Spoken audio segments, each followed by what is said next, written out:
Hello everyone and welcome. As the title probably states, this video is all about creating my very first mermaid for Mermay. Mermay is a month-long challenge that was created by a user on Instagram. I don't quite remember his name and you're probably all aware of this challenge already, but just in case you're curious, I will put the link to his account below, along with mine if you would like to see the other mermaids I have made so far. I have always wanted to try and participate and complete one of these month-long challenges, but I've never made the effort to do so.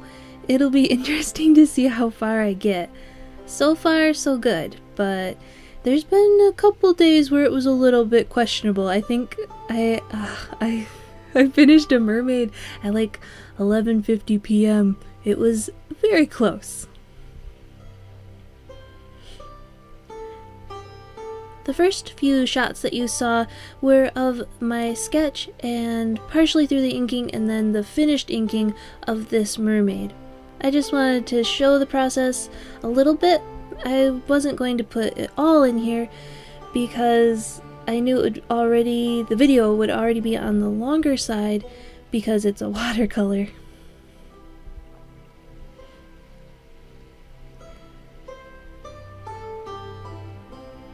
The entire process for this lady was, it was so pleasant for some reason. I'm not quite sure why, but it was positive. And the sketching went well, the inking went well, and so did the actual painting, which that was the most surprising. As you know, I am quite new to watercolor still, and have a whole lot to learn. But I really felt like this painting was a step forward, a positive one, a good one. Oops, I don't know if you heard that, but there was some loud bang out there. I think it was one of my cats. Oh dear, I hope they're okay. Well, more like I hope whatever they knocked over is okay. Anyway, as I was saying, this was the first watercolor piece in a while that I felt like I really moved forward. Not a huge step, but definitely a little step in the right direction. It really helped me start to look forward to trying again and doing another watercolor piece and seeing, ooh, could I take another little step forward? I love to experiment and kind of, how would you say, make my own path, but that has its own downfalls, pitfalls. It has its own issues. But I find that it works best for me. Otherwise I can, I don't know, sort of lose interest or enthusiasm if I just watch another person do it, if I read tutorials too much. All of those things can be very good, but I find that I have to be careful with how much I partake in. Otherwise, I just won't end up doing it and learning as much as I could if I just watched a little bit, read a little bit, and then kind of went out on my own. That was kind of a tangent, but oh well, it works, I think.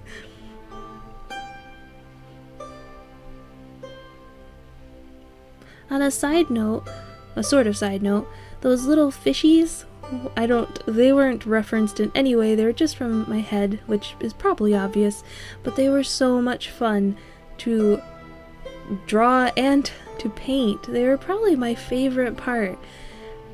And they weren't even part of the original sketch. I'm pretty sure that's what the sketch showed. But I knew I wanted another element with her, otherwise she's just kind of floating there, which it works, she's a mermaid, that's fine. But I wanted some balancing element or creature to go along with her. And when I drew them, they pulled it together and they were so cute.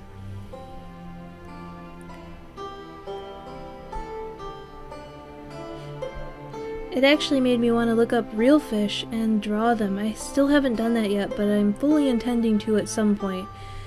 I do not use enough reference, and reference can be so helpful in so many different ways, and it's definitely something I want to add to my art regimen. Regimen? I think that's the right word.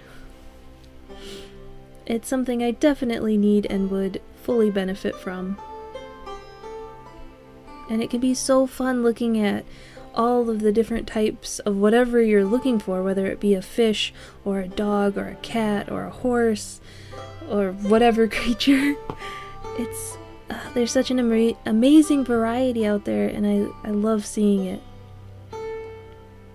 It can really help add depth and dimension and character to your art, and I could use some of that. I think that was another tangent, but oh well. It's all somewhat linked to what I'm doing, right?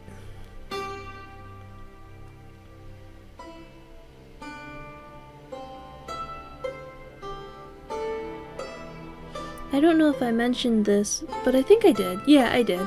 About how this was such a pleasant experience to create this lady from start to finish. This is kind of like my 7th voiceover, so I'm a little confused by what I've said and by what I haven't said yet. So if I repeat myself, I'm really sorry. It's a little bit late at night, and yeah, I'm not all there. Well, I'm pretty much all here. But yeah. Anyway, I can't get over that how this was such a fun painting experience. I took it very slow. I got up and walked away at some points, and I just didn't worry too much about it. I was like, okay, if something went a little not how I expected it, I was like, I can come back to that and do another layer or try something different. Not that anything really went wrong in a noticeable way. As I said, there's small, or maybe I haven't said, but there are small things that could use some tweaking and all of that, but nothing garish, nothing that truly stands out.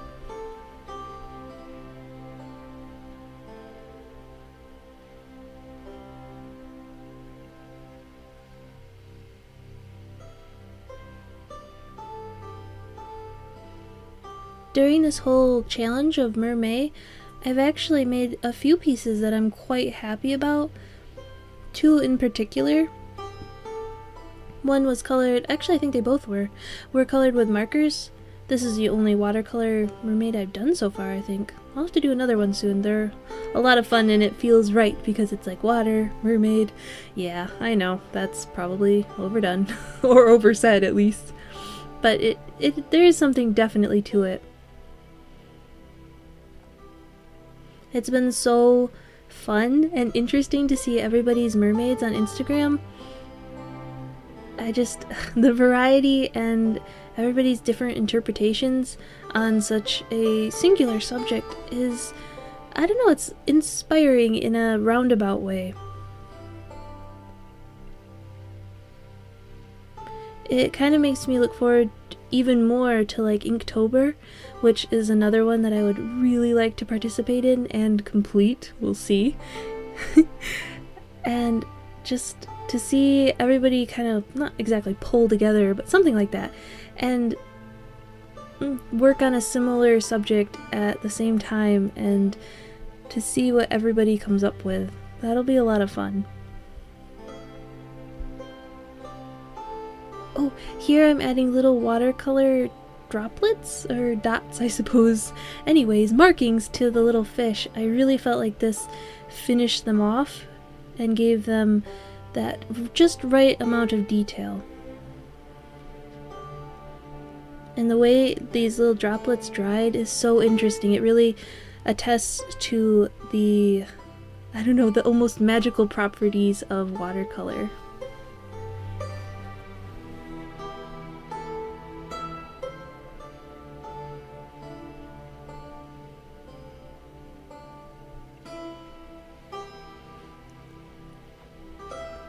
Oh, here's where I add another element. I guess you could call it that. I really wanted something to ground her a little bit because I probably mentioned this before.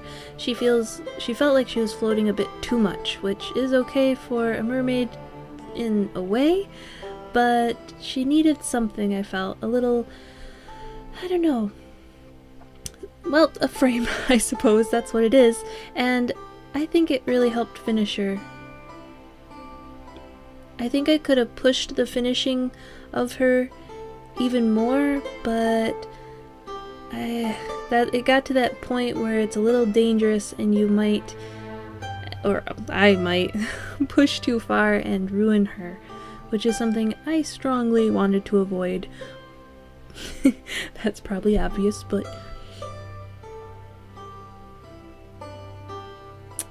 this is one thing that I felt like I did a little too much, which is adding highlights.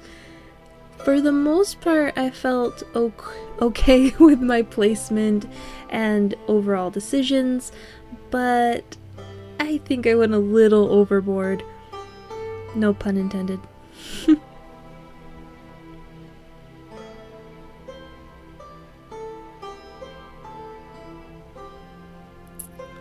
I was trying to keep the picture right way up for you guys, but this pen doesn't like to work at some odd angles, so I just was like, okay, I'm sorry, but I'm gonna have to move it to add those highlights, those other highlights to her tail.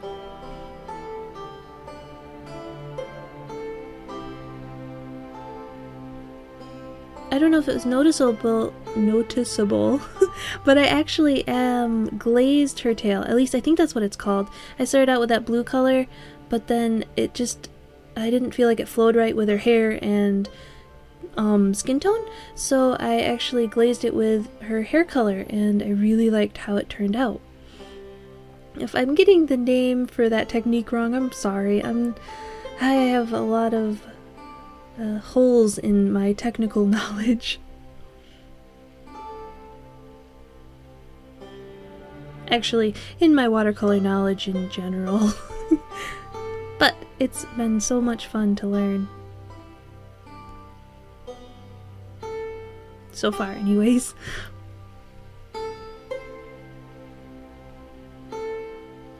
And I think we're almost finished with her. Yep, here's the final showing. She's all complete, or as complete as I was willing to take her. And able at my current level anyways.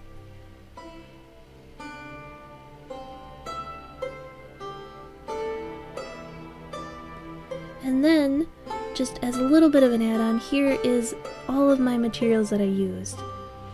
There's the watercolor pad that I was trying out for the first time, really liked it. My favorite pencil ever to sketch with. Well, traditional pencil. Also, one of my very favorite erasers and very favorite liner in very favorite size. Too many favorites. I didn't actually hold it up, but that white gel pen that I used is the traditional Uni Signo Broad. And these brushes, I really liked them. The short one's from IKEA, and the other one is a Daler Rowney. And here's my watercolor palette. Thanks so much for watching, and I hope you enjoyed.